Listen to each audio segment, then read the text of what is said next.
right now to defend my home, preserve my life, preserve the lives of my family, or do I ask this person, are you armed and is your stated intention only to steal from me? That is an unfair question to put to a homeowner. If someone enters the home, they're doing so unlawfully, and that gives the homeowner the right to use reasonable force.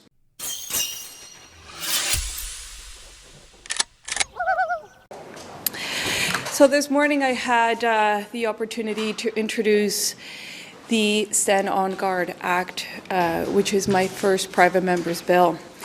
And it's an act that is important, particularly in this moment in time, because the reality is our homes are supposed to be the one place where we can rest and know that we are safe.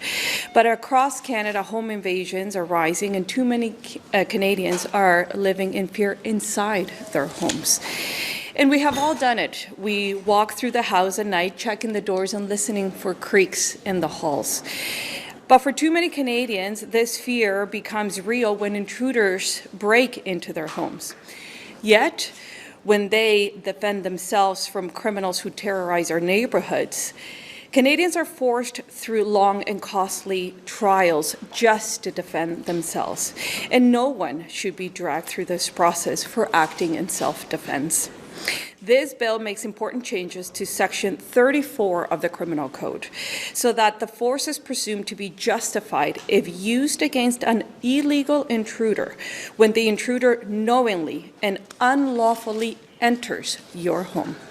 Conservatives first introduced this Stand on Guard principle back in August, asking the government to introduce legislation in the fall.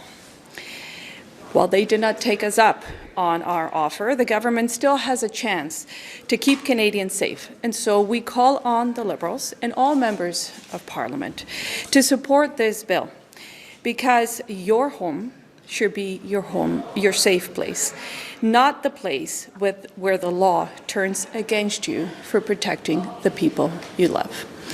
And I am also accompanied today by Deputy Leader Melissa Landsman, who will also be delivering some remarks. Good morning, everybody.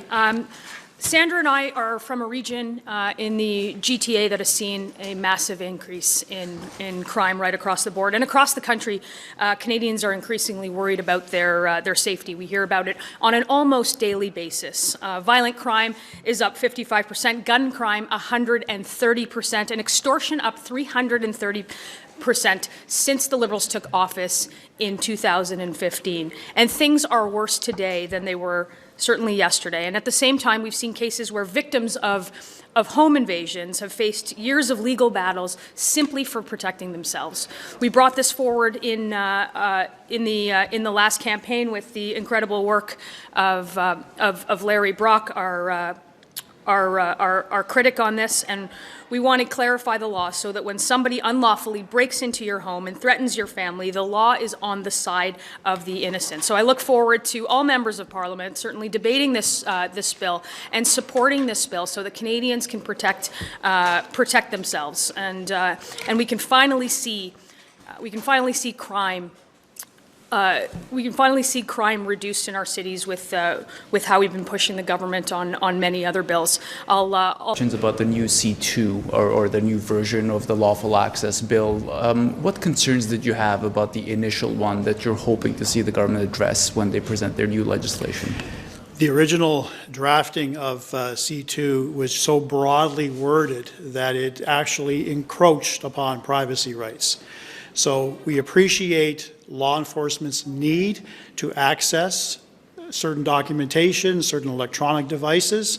There's an absolute need of that, given the volume of cases that our law enforcement is dealing with. But at the same time, we have to narrowly focus its lawful access regime to also reflect privacy rights. So that was the concerns that we had. Obviously, it resounded well with the government because they decided to split the bill and to focus in, and we haven't seen exactly what it is they're going to propose yet, but we're very mindful and hopeful that it's going to be very narrowly focused, but also respecting privacy rights. And what about AI chatbots, especially after what happened with Tumbler Ridge? How do you want to see them address that? It has to be addressed in some fashion. I'm waiting to see how the government addresses it. I want to ask about this bill or this effort. Is this castle law? Oh, sorry. Like, is this castle law? Like, how does this differ than what we see in the States? Because I think a lot of Canadians would look at this proposal and say, did the Conservatives want to bring castle law into Canada?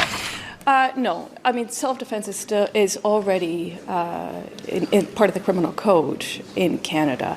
And what this bill does, it just clarifies the standards for self-defense. So the bill, you will see in the bill, it says that when someone has knowingly and unlawfully entered your home, so they're inside of your home, then the force that you use, that you deem reasonable at that moment in time, and what you need to defend yourselves and your family is considered reasonable, unless there's evidence that says otherwise. So you want to reverse the onus on this, basically? Yes.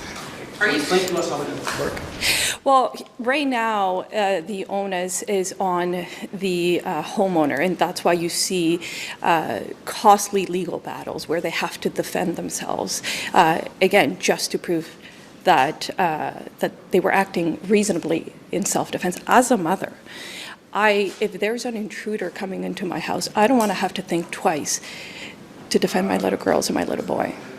So I want to have the certainty that I can act with the reasonableness to protect my family.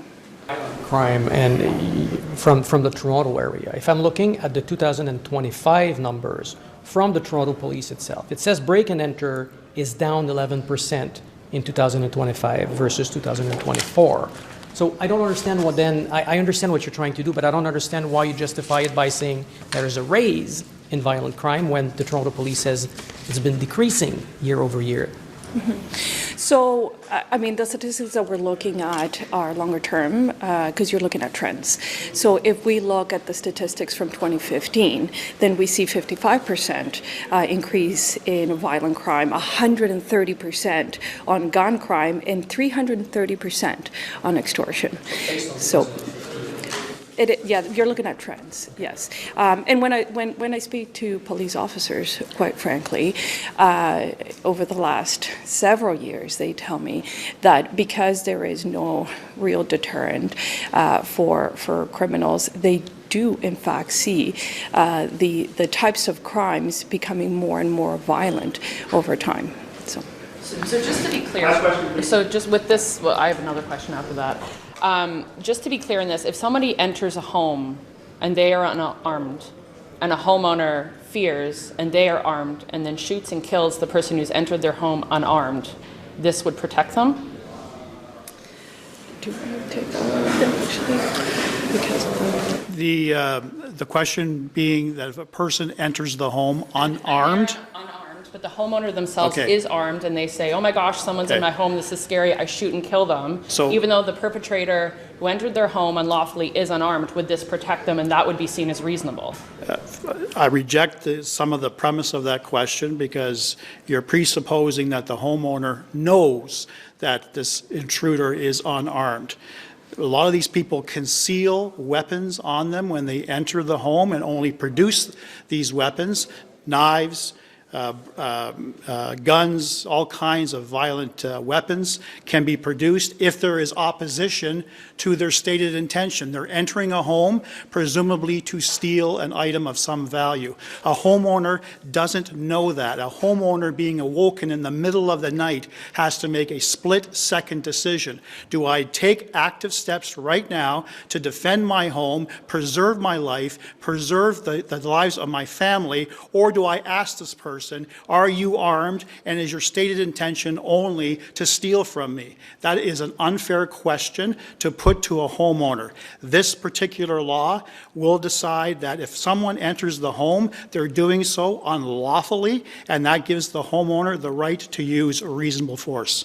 And that reasonableness is up front, as opposed to a judge after months, if not years removed, applying a current 8-part test to determine reasonableness. I want to give anyone who wants to take this, but Liberal House Leader Steve McKinnon is saying there are still Conservative MPs who are unsatisfied, thinking of crossing the floor, and they're welcome. What do you make to him saying that there are Conservative MPs who are unsatisfied, hearing from their constituents that maybe crossing the floor doesn't look so bad? Well, look, we have a job to do here as an official opposition. We're going to do that on the basis that 8 million Canadians supported us here. 41% of the population voted for us, and we have a job to do for our constituents to make sure that we fight for a more affordable life, more affordable homes, safer streets, and a more resilient Canada where we can stand on our own 2 feet. We're going to continue to do that, and we're going to continue to do that as Conservatives. Thank you. Canadian federal politics are absurd. We're going to stick a fork in that video. It's over. My name's Aaron. This is Canadian Looney. Smash the like, hit subscribe. Please leave a comment below if you have something to share. Enjoy this playlist. Check out this video. We've got lots of things to watch. Aaron, Canadian Looney. We'll catch you in the next video. Thank you for watching this one. Ciao for now.